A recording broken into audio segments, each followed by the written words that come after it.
بخاری شریف کے الفاظ ہیں کان ربعۃ من القوم، اللہ کے رسول صلی اللہ علیہ وسلم درمیانے قد کے تھے قوم کے، لیس بالطویل ولا بقصیر، نہ بہت زیادہ لمبے تھے نہ بہت زیادہ چھوٹے تھے۔ اب کوئی شخص چھوٹے قد کا ہے، وہ اپنے 4-8 انچ کے جوتے پہن لے اور یہ بول کے کہ میں سنت پہ عمل کر رہا ہوں تاکہ میں درمیانہ قد کا لگوں، اللہ کے رسول صلی اللہ علیہ وسلم اس قد کے تھے، تو یہ سنت نہیں ہوگی۔ اب کوئی شخص کوئی سیلف اسٹڈی کرنے والا اسکالر پڑھ لیتا ہے بخاری شریف اور بولتا ہے بھائی سنت جو ہے نا وہ تو صرف ایک دفعہ دھونا ہے جسم کے اعضاء وضو میں، یہ 3 دفعہ مولویوں کی اپنی کہانی اپنی باتیں ہیں، یا کوئی بولتا ہے 2 دفعہ، یا کوئی تیسرا اسکالر آتا ہے وہ کہتا ہے جی 1 دفعہ بھی سنت ہے، 2 دفعہ بھی سنت ہے اور 3 دفعہ بھی سنت ہے، تینوں حدیث کے اندر موجود ہیں، تینوں باتیں درست نہیں ہیں۔ سنت صرف وہی ہے جو 3 دفعہ وضو کے اندر اپنے اعضاء کو دھونا ہے۔ بسم اللہ الرحمن الرحیم۔ بعض لوگوں نے اس طرح سمجھ لیا ہے کہ جو رسول اللہ صلی اللہ علیہ وسلم کی احادیث مبارکہ ہیں وہ تمام کی تمام سنت ہیں، حالانکہ ایسا نہیں ہے۔ یہ بالکل غلط تصور لوگوں کے ذہنوں میں اس وقت آ چکا ہے۔ اللہ کے رسول صلی اللہ علیہ وسلم کی تمام احادیث وہ سنت نہیں ہوتی۔ مثال کے طور پہ اللہ کے رسول صلی اللہ علیہ وسلم کے ساتھ کچھ چیزیں خاص ہیں، جیسے اللہ کے رسول صلی اللہ علیہ وسلم کا 4 سے زائد نکاح کرنا، وہ امت کے لیے ایک وقت میں 4 سے زائد نکاح کرنا یہ حرام ہے، سنت تو دور کی بات۔ اسی طرح اللہ کے رسول صلی اللہ علیہ وسلم صدقہ، نفلی صدقہ بھی قبول نہیں کیا کرتے تھے، جس طرح زکوٰۃ قبول نہیں کیا کرتے تھے اسی طرح نفلی صدقہ بھی قبول نہیں کیا کرتے تھے، لیکن امت کے حق میں سنت نہیں ہے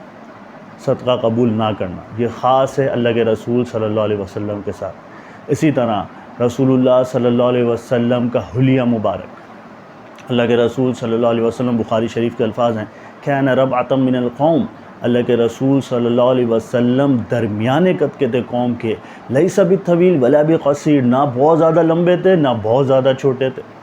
اب کوئی شخص چھوٹے قد کا ہے، وہ اپنے 4-8 انچ کے جوتے پہن لے اور یہ بول کے کہ میں سنت پہ عمل کر رہا ہوں تاکہ میں درمیانہ قد کا لگوں، اللہ کے رسول صلی اللہ علیہ وسلم اس قد کے تھے، تو یہ سنت نہیں ہوگی۔ اللہ کے رسول صلی اللہ علیہ وسلم کی جو داڑھی مبارک تھی اس میں جو انفقہ،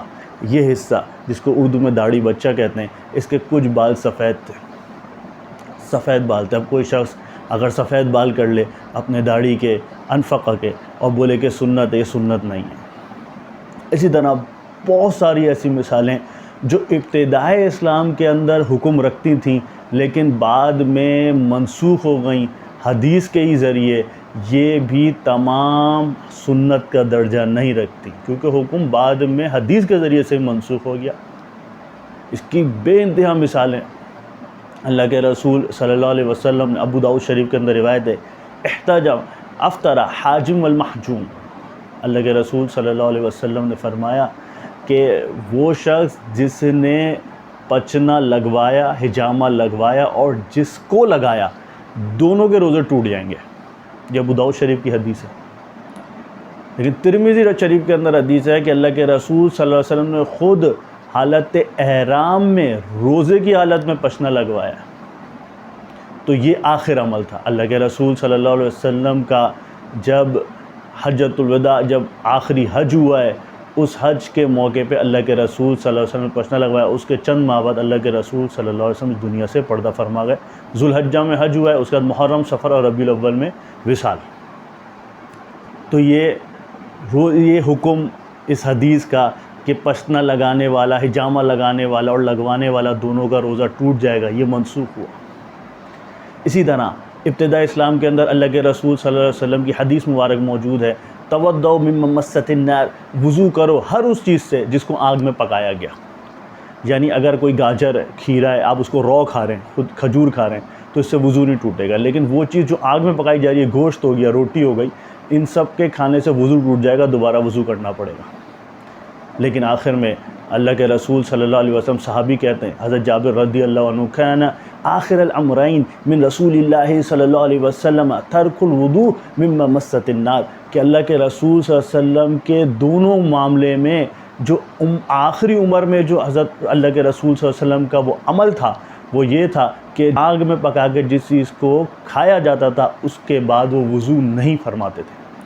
تو آخری عمل کو لیا جائے گا۔ اب کوئی پہلے عمل کو دیکھ کے یہ حکم لگاتا پھرے کہ بھائی کھانا کھانے سے وضو ٹوٹ رہا ہے، کھانا کھانے سے وضو ٹوٹ رہا ہے، یہ سنت نہیں ہے، اس کا حکم منسوخ ہو چکا۔ اس طرح اور دیگر کئی مثالیں ہیں ناسخ منسوخ کی۔ جو پالتو گدھے ہیں جو ادھر گھومتے ہیں روڈوں پہ یا جس پہ سامان ڈالا جاتا ہے گدھا گاڑی پہ، یہ حلال تھے، اللہ کے رسول صلی اللہ علیہ وسلم نے اس کو حرام قرار دیا بعد میں۔ اسی طرح متع جائز تھا، متع حلال تھا۔ فتح مکہ کے موقع پہ ایک صحابی، فتح مکہ کے موقع پہ اعلان ہوا جی متع کی اجازت مل گئی، ایک صحابی دوسرے صحابی کے ساتھ اپنے گئے، جاتے ہیں تلاش کے اندر تو ایک خاتون دکھتی ہیں، وہ خاتون بہت خوبصورت، روایت کے اندر صحیح مسلم کے اندر روایت ہے، بولتے ہیں لمبی گردن والی بہت خوبصورت خاتون تھی، میں نے ان کے آگے پیشکش کی تو میرا ساتھی تھا، انہوں نے ہی پیشکش کی، میں ذرا خوبصورت تھا اور میرا ساتھی جو تھا وہ ذرا کم شکل تھا، تو اس خاتون نے میرے پاس لیکن جو چادر تھی جس کے بدلے میں ہمارا معاملہ طے ہونا تھا میرے پاس پرانی تھی اور میرے ساتھی کے پاس بالکل نئی چادر تھی، تو وہ میرے ساتھ اس کا معاملہ ہو گیا متع کا اور میرے ساتھی کے ساتھ معاملہ نہیں طے پایا۔ پھر جب اللہ کے رسول صلی اللہ علیہ وسلم نے منع فرما دیا، ختم ہو گیا متع کی جو مشروعیت تھی وہ ختم ہو گئی، تو پھر میں وہاں سے نکل آیا۔ تو اللہ کے رسول صلی اللہ علیہ وسلم نے متع کی اجازت دی، پھر فتح مکہ کے موقع پہ ہی ہمیشہ کے لیے قیامت تک کے لیے متع منسوخ ہو گیا۔ اسی طرح رفع الیدین بھی ہے، لیکن اس کی بحث اتنی زیادہ ہو گئی ہے کہ مزید بحث کرنے کی ضرورت نہیں ہے کہ جی پہلے رفع الیدین کی اجازت تھی، پھر اس کے بعد اللہ کے رسول صلی اللہ علیہ وسلم کے آخری عمل میں رفع الیدین نہیں ہے۔ اسی طرح وہ تمام اعمال، وہ تمام کام جو اللہ کے رسول صلی اللہ علیہ وسلم نے صرف اور صرف امت کی تعلیم کے لیے بیان کیے کہ یہ کرنا بھی جائز ہے، وہ بھی سنت نہیں ہے۔ مثال کے طور پہ امام بخاری رحمۃ اللہ علیہ نے تبویب کیا کہ رسول اللہ صلی اللہ علیہ وسلم نے وضو کیا مرتن ایک دفعہ، یعنی سارے اعضاء ایک دفعہ دھوئے۔ ایک روایت کے اندر آتا ہے کہ اللہ کے رسول صلی اللہ علیہ وسلم نے وضو کیا مرتین، ہر اعضاء جسم کے دو دفعہ دھوئے۔ ایک روایت کے اندر آتا ہے کہ اللہ کے رسول صلی اللہ علیہ وسلم، ایک نہ کئی متعدد روایتوں میں کہ اللہ کے رسول صلی اللہ علیہ وسلم نے تین دفعہ دھوئے اپنے جسم کے اعضاء۔ اب کوئی شخص، کوئی سیلف اسٹڈی کرنے والا اسکالر پڑھ لیتا ہے بخاری شریف اور بولتا ہے بھائی سنت جو ہے نا وہ تو صرف ایک دفعہ دھونا ہے جسم کے اعضاء وضو میں، یہ 3 دفعہ مولویوں کی اپنی کہانی، اپنی باتیں ہیں۔ یا کوئی بولتا ہے 2 دفعہ، یا کوئی تیسرا اسکالر آتا ہے وہ کہتا ہے جی 1 دفعہ بھی سنت ہے، 2 دفعہ بھی سنت ہے اور 3 دفعہ بھی سنت ہے، تینوں حدیث کے اندر موجود ہیں، تینوں باتیں درست نہیں ہیں۔ سنت صرف وہی ہے جو 3 دفعہ وضو کے اندر اپنے اعضاء کو دھونا ہے، کیونکہ سنت کی تعریف یہ ہے کہ اللہ کے رسول صلی اللہ علیہ وسلم کا وہ عمل جو غالب عادت ہو، حکماً یا حقیقتاً، چاہے حکمی طور پہ چاہے حقیقی طور پہ ہو، جو غالب عادت رہی ہے وہ سنت ہے۔ اس کے علاوہ جو عمل پایا جائے گا پھر محدثین بتائیں گے اس پہ کیا حکم لگے گا۔ یہاں پہ جو 1 دفعہ اللہ کے رسول صلی اللہ علیہ وسلم نے وضو کیا ہے، 2 دفعہ دھویا ہے، یہ تعلیم دی امت کو جواز کے لیے کہ یہ بھی جائز ہے۔ کبھی نماز کا وقت کم ہے نماز کے لیے، آپ 1 دفعہ دھو کے بھی آپ کی طہارت ہو جائے گی، نماز پڑھ سکتے ہیں۔ اسی طرح کبھی پانی کم ہے تو 1 دفعہ دھو کے بھی طہارت ہو جائے گی، آپ نماز پڑھ سکتے ہیں۔ تو یہ جواز کے لیے ہوتے ہیں کچھ احکامات۔ اسی طرح بخاری شریف کے اندر روایت ہے، حضرت حذیفہ رضی اللہ عنہ راوی ہیں کہ اللہ کے رسول صلی اللہ علیہ وسلم تشریف لائے، اتی النبی صلی اللہ علیہ وسلم شبیۃ قوم، اللہ کے رسول صلی اللہ علیہ وسلم کچرے دان پہ کچرا تھا قوم کا، ادھر تشریف لائے، فبال قائمہ، کھڑے ہو کے پیشاب فرمایا، ثم دعا بماء فتوضا، پھر پانی منگایا، وضو کیا۔ یہ بخاری شریف کی حدیث ہے۔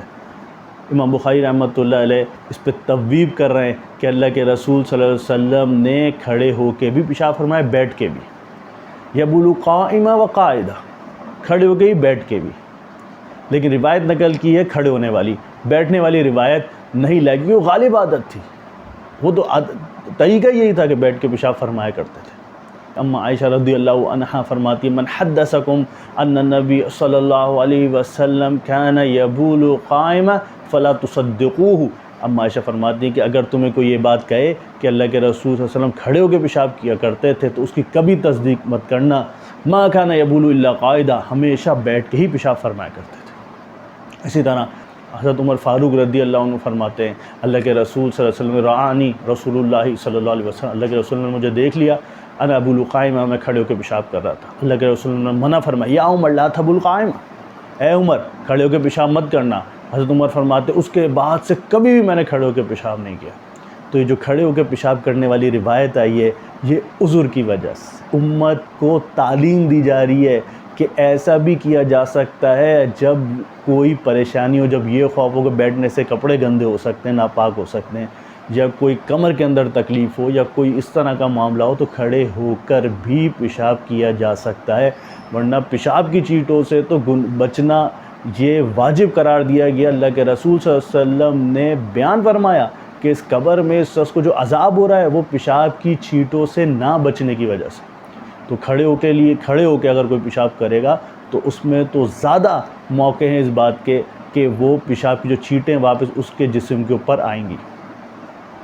واللہ تعالی عالم بالصواب۔